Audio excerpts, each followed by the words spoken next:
हर समाज में व्यक्तियों के बीच, समूहों के बीच और व्यक्ति तथा सरकार के बीच या इस तरह के अन्य पक्षों के बीच विवाद उठते रहते हैं।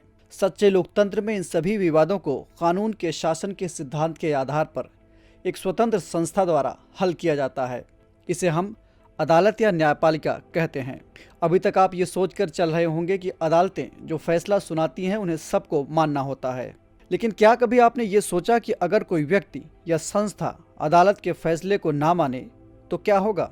क्या इसके लिए भी कोई कानून है? नमस्कार, ध्येय टीवी की खास पेशकश न्यूज़ दिस आवर में आपका स्वागत है। मैं हूं केशरी पांडे और इस एपिसोड में हम बात करेंगे न्यायालय के अवमानना के कानून की। हाल ही में एक मामले की सुनवाई करते वक्त सर्वोच्च न्यायालय ने कहा कि अदालत की अवमानना की शक्ति को विधायी अधिनियम द्वारा भी छीना नहीं जा सकता। इसके बाद से न्यायालय की अवमानना का मुद्दा चर्चा में आ गया। सबसे पहला सवाल यह कि अदालत की अवमानना क्या होती है। दरअसल भारत के संविधान के अनुच्छेद 129 और 215 में क्रमशः सुप्रीम कोर्ट और हाई कोर्ट को कोर्ट ऑफ रिकॉर्ड का दर्जा दिया गया है। इसमें उन्हें अपनी अवमानना के लिए किसी को दंडित करने का भी अधिकार है, यानी अगर कोई कोर्ट का फैसला नहीं मानता है तो उसके ऊपर कार्रवाई की जाएगी। कोर्ट ऑफ रिकॉर्ड का मतलब यह हुआ कि सुप्रीम कोर्ट या हाई कोर्ट के आदेश तब तक प्रभावी रहेंगे जब तक कि उन्हें किसी कानून या दूसरे फैसले द्वारा खारिज न कर दिया जाए। दूसरा सवाल ये उठता है कि अवमानना का कानून वजूद में कैसे आया। दरअसल साल 1949 की 27 मई को पहले अवमानना के कानून को अनुच्छेद 108 के रूप में संविधान सभा में पेश किया गया। सहमति बनने के बाद इसे अनुच्छेद 129 के रूप में स्वीकार कर लिया गया। इस अनुच्छेद के दो प्रमुख बिंदु थे। पहला कि सुप्रीम कोर्ट कहाँ स्थित होगा और दूसरा अवमानना।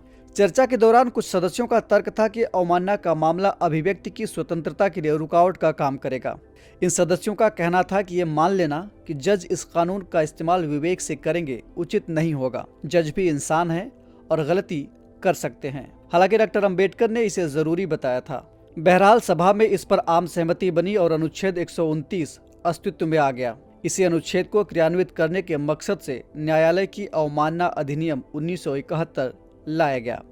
इस कानून के मुताबिक न्यायालय की अवमानना का अर्थ किसी न्यायालय की गरिमा एवं उसके अधिकारों के प्रति अनादर प्रदर्शित करना है। कंटेम्प्ट ऑफ कोर्ट्स एक्ट 1971 को पहली बार साल 2006 में संशोधित किया गया।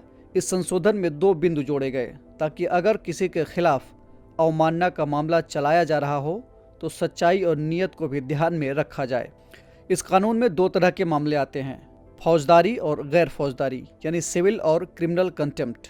सिविल कंटेम्प्ट के तहत ऐसे मामले आते हैं जिसमें अदालत के किसी व्यवस्था, फैसले या निर्देश का उल्लंघन साफ नजर आता हो। वहीं क्रिमिनल कंटेम्प्ट के दायरे में ऐसे मामले आते हैं जिनमें स्कैंडलाइजिंग द कोर्ट वाली बात आती हो।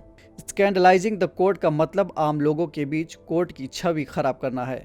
अब जरा इस कानून के पक्ष विपक्ष को जान लेते हैं। इसके समर्थकों का कहना है कि सुप्रीम कोर्ट के फैसले पूरे देश पर लागू होते हैं और सभी अदालतें और कार्यपालिका उन फैसलों को मानने के लिए बाध्य हैं। ऐसे में अगर अवमानना का कानून न हो तो कोई भी सुप्रीम कोर्ट या दूसरी अदालतों के फैसले नहीं मानेगा। वहीं इससे अलग कुछ दूसरे विशेषज्ञों का कहना है कि अवमानना का कानून दुनिया के कई देशों में खत्म किया जा चुका है। भारत में भी इस पर गौर किए जाने की जरूरत है। अदालतों में इस कानून का इस्तेमाल किसी तरह की आलोचना को रोकने के लिए नहीं किया जाना चाहिए, क्योंकि इससे अभिव्यक्ति की आज़ादी पर असर पड़ता है। तो ये थी बात न्यायालय के अवमानना की। और अब आपके लिए एक सवाल, आपको कमेंट करके बताना है कि कानून के शासन का सिद्धांत क्या होता है, जिसका जिक्र हमने अपने कार्यक्रम की शुरुआत में किया था। इस एपिसोड में इतना ही। हम फिर मिलेंगे एक नए कार्यक्रम के साथ। तब तक के लिए इजाजत दीजिए। नमस्कार।